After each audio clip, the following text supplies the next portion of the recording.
কীৰ্তন ঘোষা পাখণ্ড মৰ্দনৰ দ্বিতীয় কীৰ্তন ঘোষা।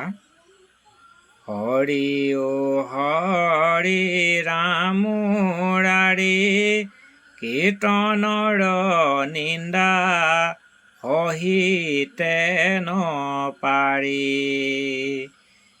হৰি অ হৰি ৰাম মুৰাৰী কীৰ্তনৰ নিন্দা সহিতে নপাৰি।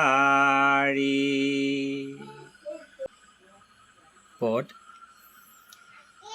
চাণ্ডালে কৰিছে হৰি কীৰ্তন বুলিয়া নিন্দে যিটো অজ্ঞজন। তাক সম্ভাষণ যিজনে কৰে আজন্মৰ পুণ্য তেখনে হৰে। বিষ্ণুৰ গুণ নামে অলংকিত অন্তৰ যে জীৱা কৰি আছে গীত। তাক নিন্দা কৰে যিটো কুমতি পুণ্যক নাখি যায় অধোগতি।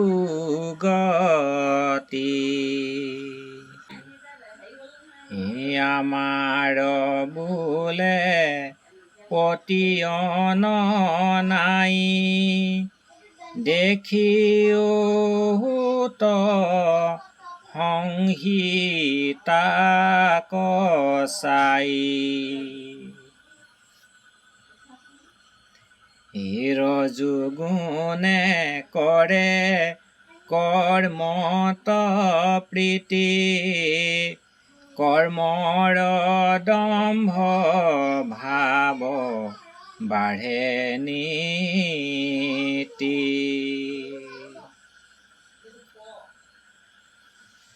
কৰে হিংসা ধৰ্ম নোপজে বোধ নুগুচয় যেন সৰ্পৰ ক্ৰোধ। হাহে বৈষ্ণৱক যিটো নিষ্ফল পাপত মূলঞ্চে যায় তল। শ্ৰীধন জন যৌৱন মদে অন্ধ हुए বিদ্যা গৰ্বৰ পদে। বিষ্ণু বৈষ্ণৱক ঝপায়া নিন্দে হৰি নামে যেন কাণত বিন্ধে। হৰি ভকতক যিজনে হাঁহে নুবুজি বেদৰ অৰ্থ বিনাশে। জগতত বিষ্ণুৰ আচন্ত বিয়াপি শুনিয়া তাক নুবুজায় পাপী। স্ত্ৰী মদ্য মাংস সেৱাৰ কথা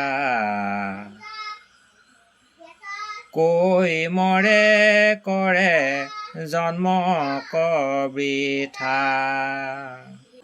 নুবুজে বেদ অভিপ্ৰায় গূঢ় কৰ্মকো কৰিবে নজানে মূঢ়। মূৰ্খ হৈয়া বোলে মই পণ্ডিত নষ্ট কৰি ফুৰে আনৰো চিত্ৰ। নিষ্কামে কৰিয়া সকলে কৰ্ম বিষ্ণু তই অৰ্পিব হি হব ধৰ্ম শ্ৰৱণ কীৰ্তন তাহাৰ ফল মিছাতে নজানি নিন্দে নিষ্ফল আমাৰ বোলে অপ্ৰত্যয় যাহা একাদশ স্কন্ধে বিচাৰি চাহা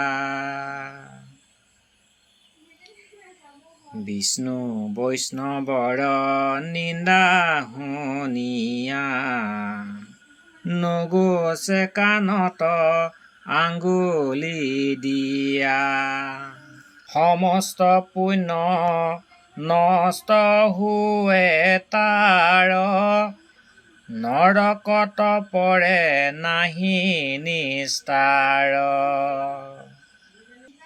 বিষ্ণু বৈষ্ণৱক কৰে ধিকাৰ কাটিবে আন্তি লৈ জিভা কটাৰ শাস্তি কৰিবাক যদি নপাৰি গুচিবে কাণত আঙ্গুলি গাৰি নিন্দা শুনি যদি তৈৰ নুগুছে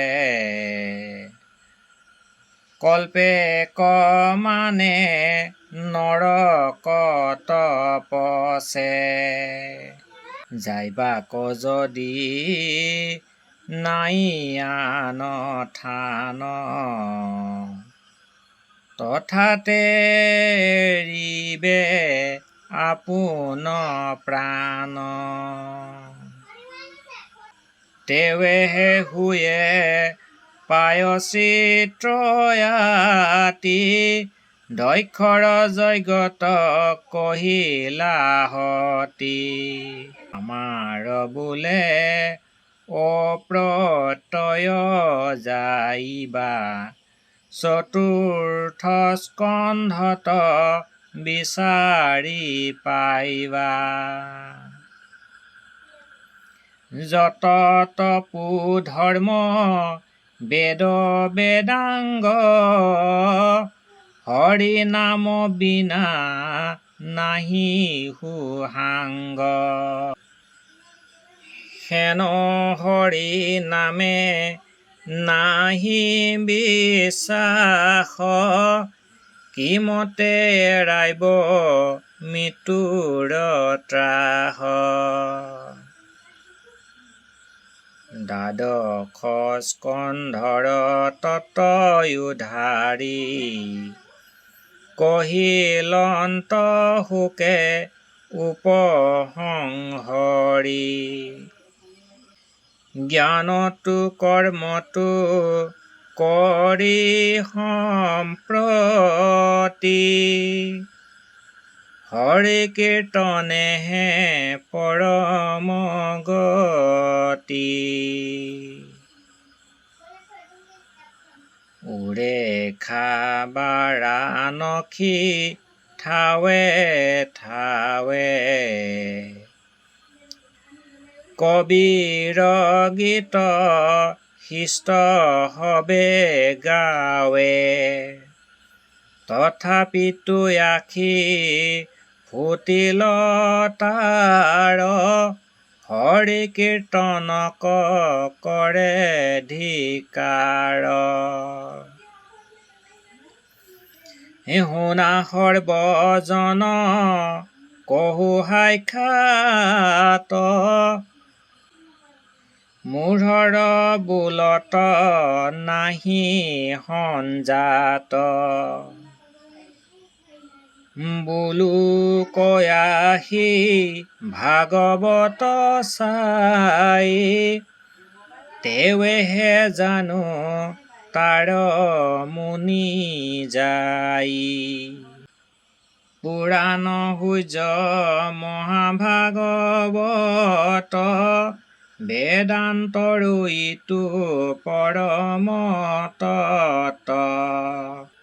তাক নুবুজি ফুৰে নিন্দা কৰি, তাৰ মুখ চাই বুলিবা হৰি, হৰি ৰাম ৰাম।